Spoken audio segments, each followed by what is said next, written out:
Today I'm going to be ingredient meal prepping, and I thought I'd bring you along with me. This is something that I love to do at the start of every week. I don't know if that means I've officially become an adult, but I prefer this a lot more to actually prepping whole meals, because if the reason why you don't meal prep is because you get bored of eating the same thing every single day, then this is going to be a huge game changer for you. I honestly switch it up every week depending on what I'm craving, what I'm feeling, what's in season, how busy I'm going to be, and this is what I have on the menu right now. First up, we're gonna boil some eggs. This is great to put on avocado toast, to just grab as a little snack for some protein throughout the day, or you can even chop it and add it into a salad for lunch or dinner.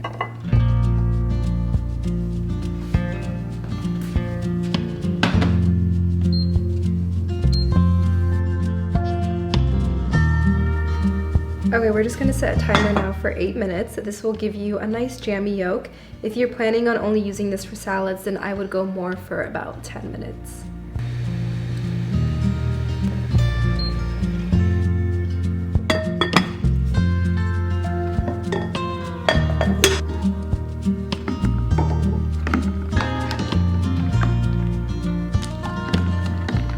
Now we're just going to use these containers to store the eggs. They last longer if you keep them peeled, so that's what I'm going to do.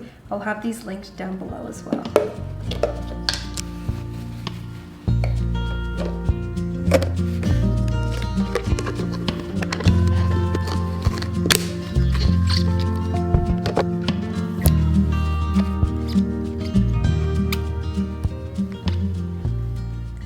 Okay, boiled eggs are done. I'm gonna pop them in the fridge, and then I'm also gonna show you a quick meal that I like to make with them for breakfast throughout the week. My technique for cracking eggs is you basically drop it on the bottom first, and then you're gonna crack it as you roll it around. And then you kind of apply pressure and continue rolling so that it's cracked all around. After you crack it all around, run it under water so that water seeps in between the egg and the shell, and then it'll easily peel off.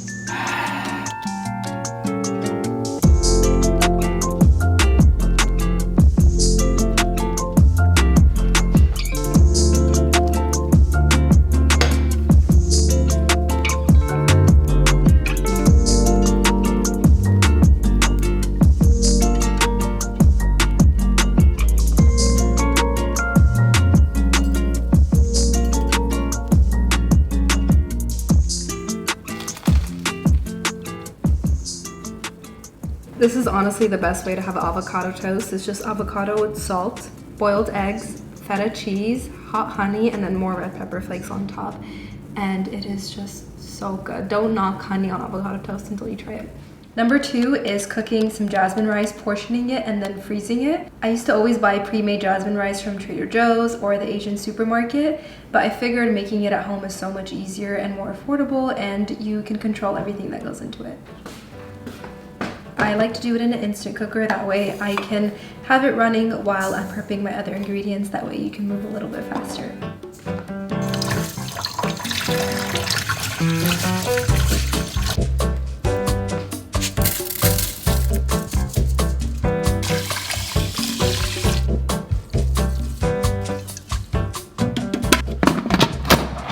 It's just equal parts rice and water, and then a little bit of salt to taste, and then you're gonna cover it and cook on high pressure for 3 minutes, and then let it naturally release for 10 more minutes, and then you can open it up and you have jasmine rice that quickly.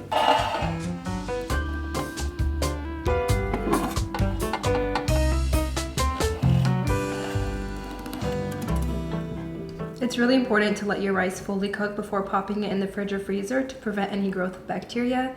So I've let it sit for about an hour to cool down, and now we're gonna portion it into some Ziploc bags, label it, and pop it in the fridge.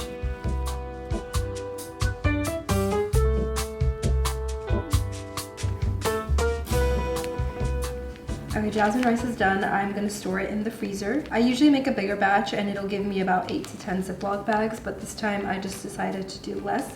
But usually I'll make enough to last me a few months.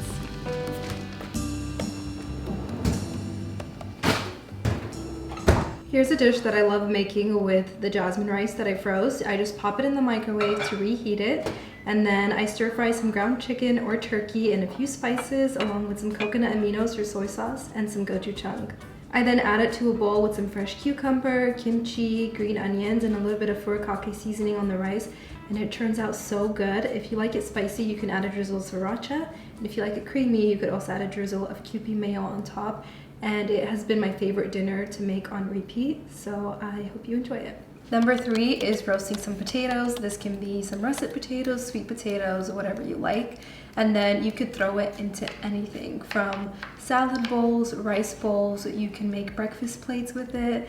I also like to make some loaded bowls for dinner, which I'm going to show you how I do later on.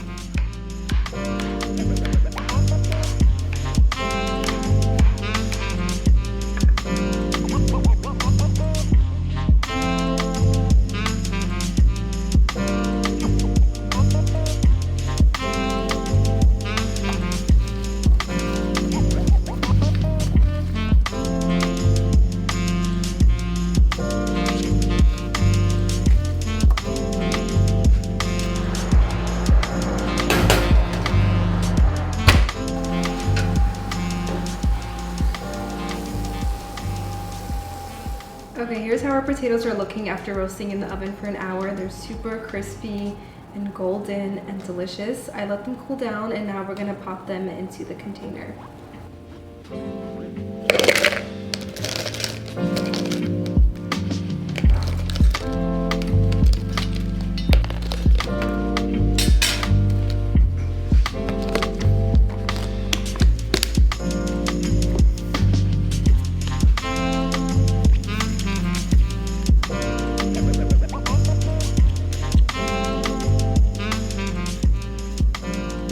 Roasted potatoes are going in the fridge. Now I'm going to show you one of my favorite dishes to make with the roasted potatoes. It is a loaded taco potato bowl.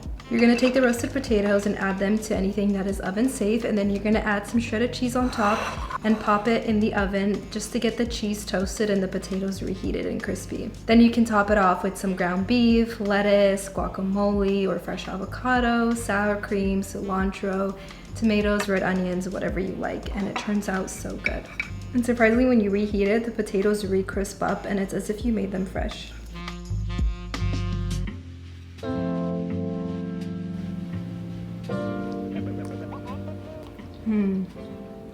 Number 4 is roasted crispy chickpeas. This one is kind of random, but I really enjoy prepping something that I can throw into salads that is kind of fun.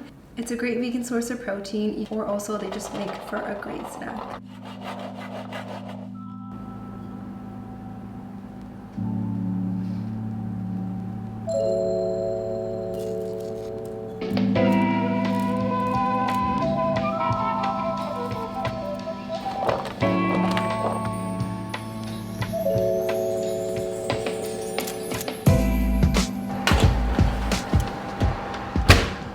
The roasted chickpeas are out of the oven. You can just hear how crunchy they turned out.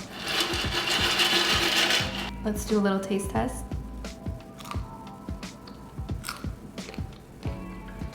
So crispy.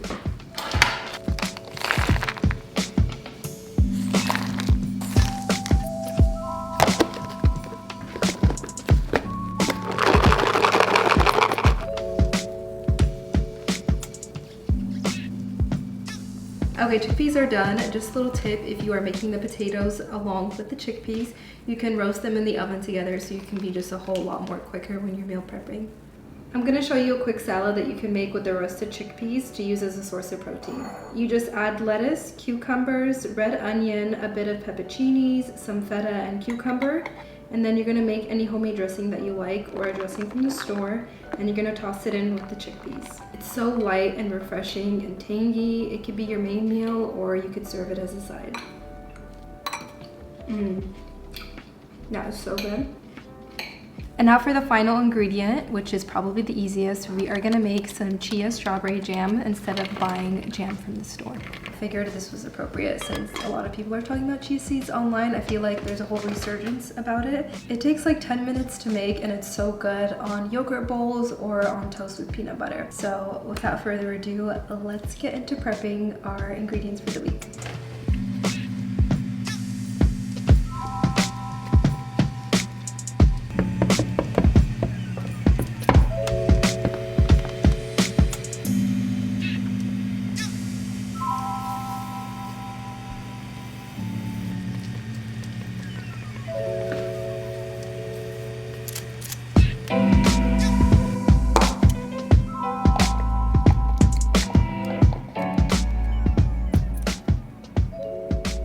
Strawberry chia jam is done now. I'm gonna show you a quick little snack that I like to make with it right before I work out, and it gives me a lot of energy. It's basically just peanut butter and jam and toast, but with homemade jam.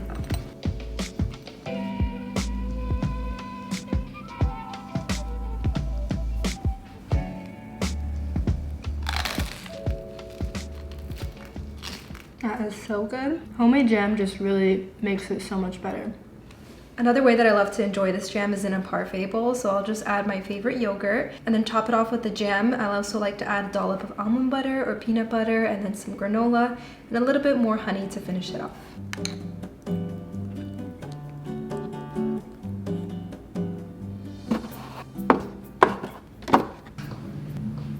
And that is everything for our ingredient meal prep for the week. If you enjoyed this video, make sure to give it a thumbs up and don't forget to subscribe, and I will catch you in the next video. Bye!